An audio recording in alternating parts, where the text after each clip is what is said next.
Bom, primeiramente eu gostaria de cumprimentar aqui a mesa, todos que estão aqui, a Patrícia Iglesia, presidenta da CETESB, Ana Paula Bernardes, da Bividro, e Fabrício Soler, da Felsberg. Antes de iniciar o debate, eu também gostaria de fazer um agradecimento aqui para a National Waste and Recycling Association. Então, se me permitirem, vou até inclusive falar inglês aqui com a Annie e com o Jim. I'd like to thank you all guys for the presentation. It was great.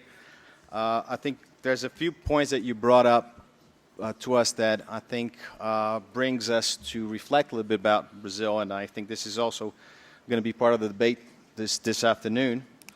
I think the last point, Jim, that you brought up about education, and I guess that education is certainly an important point that we need to bring up. And you said about change of habit, and I start thinking about it because it's something that it's when you wake up and you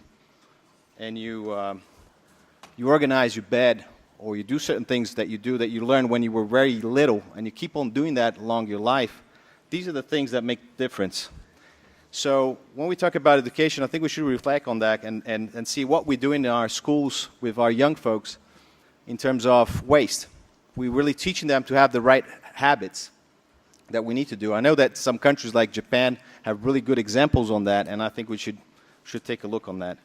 Second point that was brought up is about the three elements, and this was brought by Anne, about we first need to focus on the public protection, which is what we've been doing, at least in Brazil, for a long time, which is putting the waste away from the houses.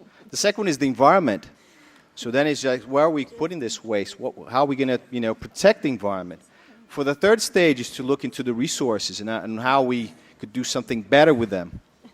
It's important to have this order, it seems like, at least logically in terms and economically at the same time, so that we could actually go ahead and move towards where we want to achieve.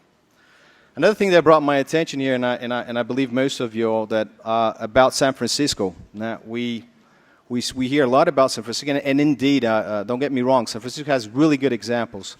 But the 80% is quite shocking because we thought that was plastic and paper, but actually it seems that it's not. So also that's another thing, is like how we get the information out. I think in waste, we do have a lot of confusion about information. Sometimes the confusion leads to wrong decisions. So I think that's another point that perhaps the enlightenment of this meeting would also help us bring up upon. Okay, so well, thank you all from this stand, because I know that you should be leaving to the airport very soon, so I'd just like to say thank you before you do so. Okay.